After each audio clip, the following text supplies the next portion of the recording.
ಅಂತ ಇಚ್ಛಾ ತೆಗಿಯೋ ಕ್ಯಾಮ್ರಾನ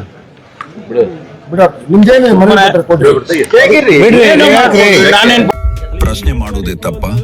ಸರ್ವಾಧಿಕಾರಿ ಧೋರಣೆಯ ಆರೋಪದ ನಡುವೆ ಗೃಹ ಸಚಿವ ಜಿ ಪರಮೇಶ್ವರ್ ವಿರುದ್ಧ ಆಕ್ರೋಶ.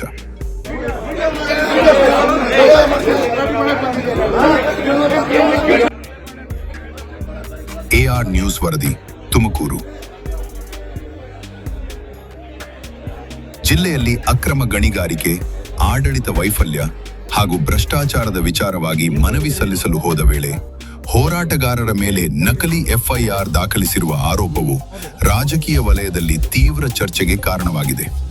ಜ್ಞಾನಸಿಂಧು ಸ್ವಾಮಿ ಹಾಗೂ ಕೆಆರ್ಎಸ್ ಪಕ್ಷದ ಮುಖಂಡರು ಗೃಹ ಸಚಿವ ಹಾಗೂ ತುಮಕೂರು ಉಸ್ತುವಾರಿ ಸಚಿವರಾದ ಜಿ ಪರಮೇಶ್ವರ್ ವಿರುದ್ಧ ಗಂಭೀರ ಆರೋಪಗಳನ್ನು ಮಾಡಿದ್ದಾರೆ.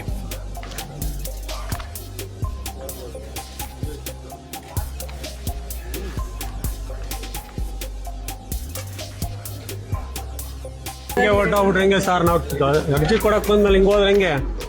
ನಾವು ಕಾಯ್ತಾ ಇದೀವಿ ಸ್ವಾಮಿ. ಏನ್ ಮಾತಾಡ್ತೀಯ? ನಾವು ಕಾಯ್ತಾ ಇದೀವಿ ಸರ್. ಇಲ್ಲ ಬಾಳಿಕೆ ಅಂದ್ರೆ ಕೊಡು, ಯಾರು ಬೇಡ ಅಂತ ತಗೊಳ್ಳಿ ಸರ್. ನೀನ್ ನಿಂತ್ಕೊಂಡು ಕೊಡ್ಬೇಕಪ್ಪ ಸರ್. ಅವ್ರು ಈಗ ಬಿಟ್ಟಿದ್ದು ಸ್ವಾಮಿ, ಅವ್ರು ಈಗ ಬಿಟ್ಟಿದ್ದು ನಮ್ಮ ಆಯ್ತು ಕೊಡು. ಎಲ್ಲರಿಗೂ ಫ್ರೀ ಆಗಿ ಬಿಟ್ಟವ್ರೆಲ್ಲ ಏನೋ ಹೇಳಕ್ ಹೋಗ್ಬಾರ್ದು ಹಂಗೆಲ್ಲ. ಹಂಗಾದ್ರೆ ನಾವು ಕೊಡೋದು ವೇಸ್ಟ್ ಸರ್. ಹಂಗಾರೆ ನೀನ್ ಕೊಡಬೇಡ ಅಂತ ಇಚ್ಛಾ ತೆಗಿಯೋ ಕ್ಯಾಮ್ರಾನ. ಹೋರಾಟಗಾರರ ಪ್ರಕಾರ ಪ್ರಶ್ನೆ ಮಾಡುವುದೇ ತಪ್ಪ? ಪ್ರಜಾಪ್ರಭುತ್ವ ವ್ಯವಸ್ಥೆಯಲ್ಲಿ ಸಂವಿಧಾನಬದ್ಧವಾಗಿ ಪ್ರಶ್ನಿಸುವ ಹಕ್ಕನ್ನು ಸರ್ವಾಧಿಕಾರಿ ಧೋರಣೆಯಲ್ಲಿ ಹತ್ತಿಕ್ಕಲಾಗುತ್ತಿದೆ. ಇದು ಪ್ರಜಾಪ್ರಭುತ್ವದ ಕಗ್ಗೊಲೆ ಎಂದು ತೀವ್ರ ಆಕ್ರೋಶ ವ್ಯಕ್ತಪಡಿಸಿದ್ದಾರೆ. ಜನತಾ ದರ್ಶನದಲ್ಲಿ ಮನವಿ ಸಲ್ಲಿಸಲು ತೆರಳಿದ್ದ ಸಂದರ್ಭದಲ್ಲಿ ಜ್ಞಾನಸಿಂಧು ಸ್ವಾಮಿ, ರಾಜ್ಯ ಉಪಾಧ್ಯಕ್ಷ ಸೋಮಸುಂದರ್ ಹಾಗೂ ಕಾರ್ಯದರ್ಶಿ ಮಲ್ಲಿಕಾರ್ಜುನ ಭಟ್ಟರಹಳ್ಳಿ ಅವರ ಮೇಲೆ ನಕಲಿ ಎಫ್ಐಆರ್ ದಾಖಲಿಸಲಾಗಿದೆ ಎಂದು ಆರೋಪಿಸಲಾಗಿದೆ. ಈ ಕ್ರಮವನ್ನು ಪ್ರತೀಕಾರದ ರಾಜಕೀಯ ಎಂದು ವೀಕ್ಷಿಸಲಾಗಿದೆ. ಇನ್ನಷ್ಟು ಮಾತನಾಡಿದ ಅವರು, ನ್ಯಾಯ ಕೇಳಲು ಹೋದ ತುಮಕೂರಿನ ಜನತೆಗೆ ಈ ರೀತಿಯ ಶಿಕ್ಷೆ ನೀಡುವುದು ಖಂಡನೀಯ.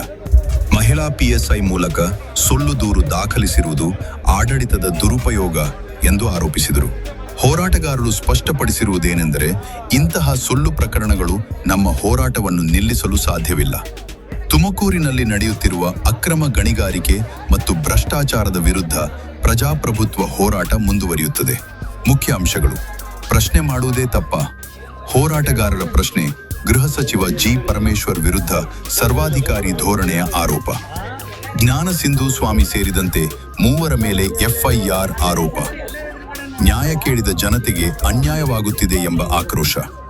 ಸತ್ಯಮೇವ ಜಯತೆ ಎಂಬ ಘೋಷಣೆಯೊಂದಿಗೆ ಹೋರಾಟ ಮುಂದುವರಿಯುವುದಾಗಿ ಮುಖಂಡರು ತಿಳಿಸಿದ್ದಾರೆ. ಸರ್, ಹಂಗೆ ಹೊರಟೋಗ್ಬಿಟ್ರೆ ಹೆಂಗೆ ಸರ್? ನಾವು ಅರ್ಜಿ ಕೊಡಕ್ ಬಂದ್ಮೇಲೆ ಹಿಂಗ್ ಹೋದ್ರೆ ಹೆಂಗೆ? ನಾವು ಕಾಯ್ತಾ ಇದೀವಿ ಸ್ವಾಮಿ. ಏನ್ ಮಾತಾಡ್ತೀಯ? ನಾವು ಕಾಯ್ತಾ ಇದೀವಿ ಸರ್. ಇಲ್ಲ ಬಾಳಿಕೆ ಅಂದ್ರೆ ಕೊಡು, ಯಾರು ಬೇಡ ಅಂತ ತಗೊಳ್ಳಿ ಸರ್. ನೀನ್ ನಿಂತ್ಕೊಂಡು ಕೊಡ್ಬೇಕಪ್ಪ ಸರ್. ಅವ್ರು ಈಗ ಬಿಟ್ಟಿದ್ದು ಸ್ವಾಮಿ, ಅವ್ರು ಈಗ ಬಿಟ್ಟಿದ್ದು ನಮ್ಮ ಆಯ್ತು ಕೊಡು. ಎಲ್ಲರಿಗೂ ಫ್ರೀ ಆಗಿ ಬಿಟ್ಟವ್ರೆಲ್ಲ ಏನೋ ಹೇಳಕ್ ಹೋಗ್ಬಾರ್ದು ಹಂಗೆಲ್ಲ. ಹಂಗಾದ್ರೆ ನಾವು ಕೊಡೋದು ವೇಸ್ಟ್ ಸರ್. ಹಂಗಾರೆ ನೀನ್ ಕೊಡಬೇಡ ಅಂತ ಇಚ್ಛಾ ತೆಗಿಯೋ ಕ್ಯಾಮ್ರಾನ.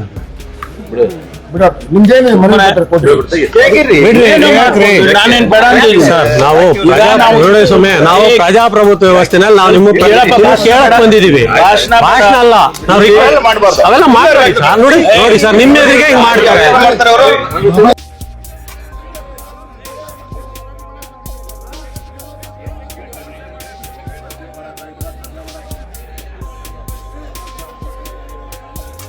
ಇದು AR news channel, action and reaction. ಇದು ವದಂತಿಯಲ್ಲ, ವಾಸ್ತವ. ಈ ರೀತಿಯ ಸುದ್ದಿಗಳಿಗಾಗಿ ನಮ್ಮ ಚಾನೆಲ್ను ಸಬ್ಸ್ಕ್ರೈಬ್ ಮಾಡಿ. ಈ ಮಾಹಿತಿಯನ್ನು ಲೈಕ್ ಮಾಡಿ, ಕಮೆಂಟ್ ಮಾಡಿ, ಶೇರ್ ಮಾಡಿ. ಗೃಹ ಮಂತ್ರಿ ಮುದ್ರಣೆ ಈ ತರ ಗೃಹ ಮಂತ್ರಿಗಳು ಅವ್ರ ಜೊತೆ ಮಾತಾಡಕ್ಕೆ ಎಲ್ಲಾದ್ರೂ ಏನರ್ಥ? ಜನಗಳ ಕಡೆ ಅವ್ರು ಇನ್ನೂ ಜಾಸ್ತಿ ಬಡ್ತಾರೆ. ನಡ್ರ ಬರ ಕೊಡ್ತಾರೆ. ಬಂದ್ರೆ ಇಲ್ಲ ಅವರೇ ಕೊಡ್ತಾರೆ. ಜನಗಳೇ ಕೊಡ್ತಾರೆ. ಬಂದ್ರೆ ಇಲ್ಲಿ ಜನಗಳೇ ಕೊಡ್ತಾರೆ. ಬೈಲಿ